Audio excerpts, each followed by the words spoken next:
దేశ ప్రధాని నరేంద్ర మోడీ గారు 400 సీట్లతో సింగిల్ లార్జెస్ట్ పార్టీగా అవతరించాలని ఆయన విశ్రమించకుండా వెళ్తున్నారు. రోడ్ షోలు కావచ్చు, ప్రతి రాష్ట్రాలకు కూడా వెళ్తున్నారు, అనేక సభలు కండక్ట్ చేస్తున్నారు.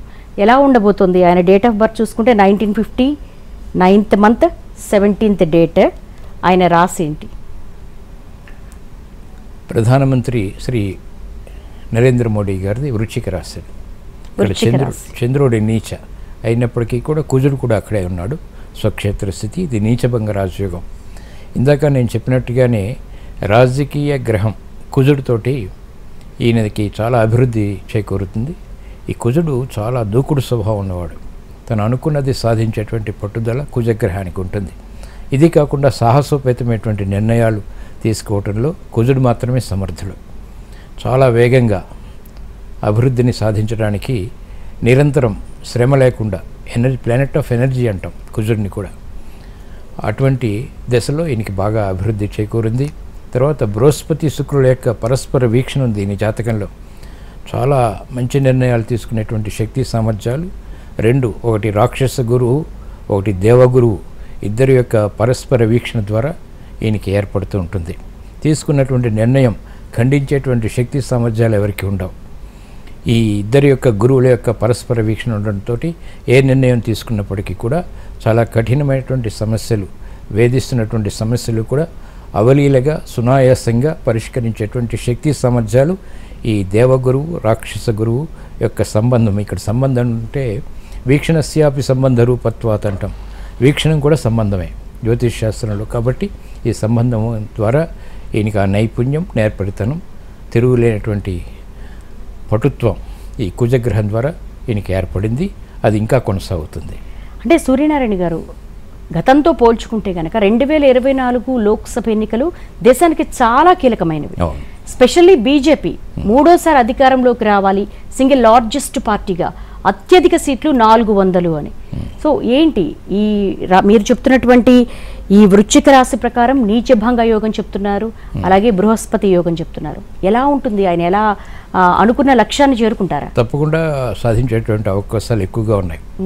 ఎందుకంటే ఆయనకు నడుస్తున్నటువంటి దశ అటువంటిది.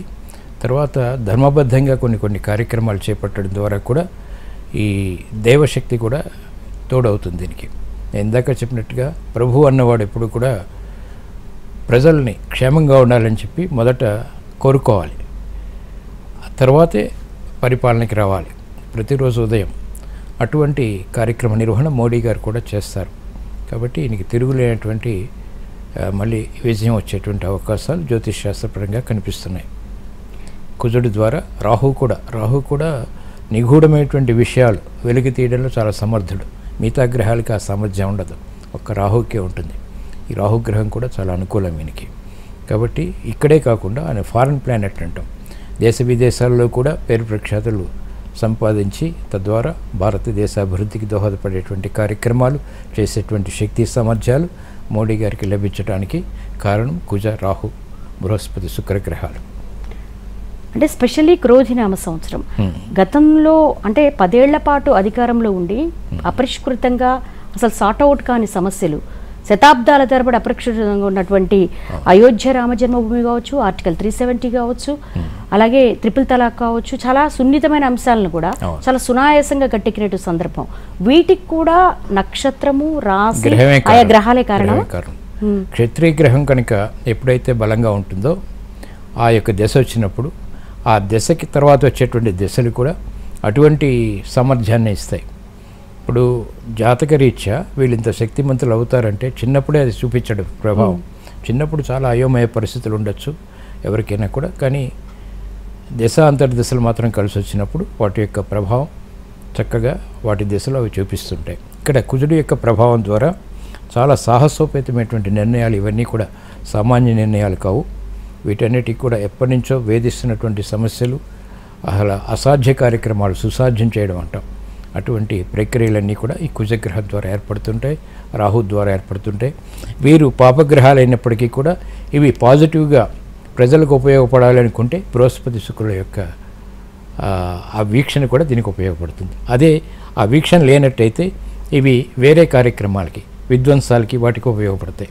ఒకే గ్రహం 2 రకాలుగా ఉపయోగపడుతుంది. మిగతా గ్రహాల యొక్క ముఖ్యంగా శుభగ్రహాల యొక్క అనుకూలతను బట్టి వీటి యొక్క పాజిటివ్నెస్ లేదా నెగిటివ్నెస్ మారిపోతుంటాయి. ఇక్కడ చాలా పాజిటివ్ ఇది ఉంది కాబట్టి 2 శుభగ్రహాలు అంటే బృహస్పతి శుక్రుల యొక్క పరస్పర వీక్షణ, దాంతో మిగతా గ్రహాలు ముఖ్యంగా క్షత్రియ గ్రహం అయినటువంటి కుజుడు చాలా పరిపాలన దక్షుడైనటువంటి కుజుడు యొక్క గ్రహం దశ రావటం, ఆ తర్వాత పరిపాలన దక్షత అంచెంచెలుగా పెరిగిపోయి విపరీతమైనటువంటి స్థాయికి వెళ్ళిపోయి అది దేశ సౌభాగ్యానికి ఉపయోగపడుతుంది. అంటే చాలా ఆయన్ని పరిశీలిస్తే కనుక రామజన్మభూమి అలాగే రామ మందిర నిర్మాణం, జై శ్రీరామ్ అనగానే ఆయన ఒక్క మాట మాట్లాడగానే దేశమంతా కూడా ఒక జై శ్రీరామ్ ఫీవర్లో ఊగడం, అలాగే ఆయన ఒక పిలుపునివ్వగానే దీపాలు వెలిగించడం, ఆ మాటకంత పవర్ ఎలా వస్తుంది? అది బృహస్పతి ధనకారకుడు, వాక్స్థానం కూడా బృహస్పతిదే అయింది. బృహస్పతి వాక్ ఎలా ఉంటుందంటే ఒకసారి మామూలుగా చిన్న విషయం మాట్లాడినప్పటికీ కూడా అది చొచ్చుకుపోతుంది రామబాణంలాగా. హృదయాల్లోకి వెళ్ళిపోయేటువంటి శక్తి సామర్థ్యాలు బృహస్పతికి యొక్క వాక్ ద్వారా ఏర్పడుతుంటాయి. ఆయన వాక్స్థానాధిపతి కూడా అవటం ఇక్కడ విశేషం. తద్వారా ఆయన మామూలు మాట్లాడినప్పటికీ కూడా అది విశేష ప్రజ్ఞతో కూడినటువంటి ఫలితాన్ని కలిగిస్తూ ఉంటుంది. అనుకున్నవి సాధించేటువంటి శక్తి సామర్థ్యాలకి ఉపయోగపడుతుంది. అక్కడ అది విశేషం. ఆయన చాలా ఒక విజన్తో వెళ్తున్నారు.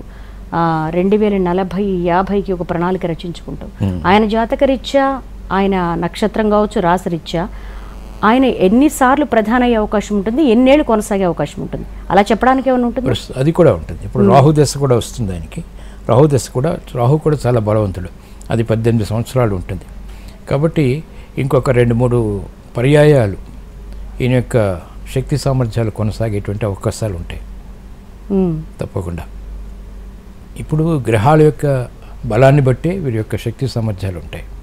ఇక్కడ ఈయన అదృష్టం ఏంటంటే చంద్ర కుజల కలయిక, బృహస్పతి శుక్రుల పరస్పర వీక్షణం, రాహుకేతువుల యొక్క అనుకూలత, ఇలా చాలా గ్రహాలు అనుకూలంగా ఉండి వాటి దశలు కూడా కలిసి రావటం ఇక్కడ విశేషం. అది కూడా మొన్న ఒక 10 సంవత్సరాల క్రితం కుజ దశ ప్రారంభమైంది. అది ఆ తర్వాత నుంచే వచ్చింది. ఇప్పుడు రాహు దశలు కూడా ప్రజ్ఞాపాఠవాలు వృద్ధి పొందుతూనే ఉంటాయి. అలాగే ఈ బేసిక్ స్ట్రక్చర్ అంటాం. పుట్టినప్పుడు ఆ జాతకాలు బలంగా ఉన్నట్టయితే, అలాగే రవి బుధులు కూడా ఈయనకి చాలా అనుకూలం. కన్యా క్షేత్రంలో బుధుడు యొక్క ఉచ్చస్థితి ఉంది, నైపుణ్యం బాగా ఉంటుంది. రవి బుధులు కలిస్తే నిపుణ యోగం అంటాం. అంటే ఇప్పుడు సడన్గా ఏ సమస్య వచ్చినప్పటికీ కూడా వెంటనే పరిష్కారాన్ని వీరు ఆలోచించగలుగుతారు, లేదా సహాయ సహకారాలతోటి వాటిని వెంటనే పరిష్కరించగలుగుతారు. ఆ నిపుణత రవి బుధుల ద్వారా ఏర్పడుతూ ఉంటుంది. ఆ నిపుణ యోగం కూడా ఉంది వీనికి. ఎంత హిమాలయన్ ప్రాబ్లం వచ్చినప్పటికీ కూడా చాలా సునాయాసంగా పరిష్కరించేటువంటి శక్తి సామర్థ్యాలు ఈ కాంబినేషన్స్ వల్ల ఏర్పడుతుంటాయి. ఎందుకంటే సర్జికల్ స్ట్రైక్ కావచ్చు, అరుణాచల్తో చైనాతో విభేదాలు కావచ్చు, వాటన్నిటినీ కూడా చాలా విజ్ఞతతో ఆయన ఒక మాటతో సార్ట్అవుట్ అవుతూ ఉండడాన్ని చూస్తే ఈ వీటికి కూడా జాతక బలము, గ్రహాలు, నక్షత్రం, రాశి, ఇక్కడ షష్టాధిపతి కూడా కుజుడే అయ్యాడు. లగ్నాధిపతి కూడా కుజుడే అవుతాడు. లగ్ననాథ సంబంధాత్ ప్రబలాహ గ్రహాహ అంటారు. జ్యోతిష్ శాస్త్ర ప్రమాణం ఉంది. లగ్ననాథుడితోటి సంబంధించి కలిగి ఉండడం అంటే యుతి కలిగి ఉండడం, లేదా వీక్షణ కలిగి ఉండడం, ఇతరత్ర సంబంధాలు ఉన్నట్టయితే అవి కూడా బలపడతాయి. ఇక్కడ షష్టాధిపతి కూడా బలపడ్డాడు. ఎట్లా అంటే శత్రువులపై చాలా సునాయాసంగా వారి ఆలోచనల కంటే కూడా ముందరే పరిష్కారాలు ఆలోచించేటువంటి శక్తి సామర్థ్యాలు వీళ్ళకి వస్తాయి. ఇక్కడికి ఈ మిగతా గ్రహాల యొక్క ఇందాక చెప్పినట్టుగా శుక్రుల యొక్క బృహస్పతి చాలా బుద్ధికారకుడు. శుక్రుడు కూడా యోచించడంలో, శత్రువుల్ని కలిగించడంలో కానీ జయించడంలో కానీ సమర్థత ఉన్నటువంటి గ్రహాలు. ఇవన్నీ కూడా కలిసి రావటం వారి అదృష్టం, దేశ అదృష్టం.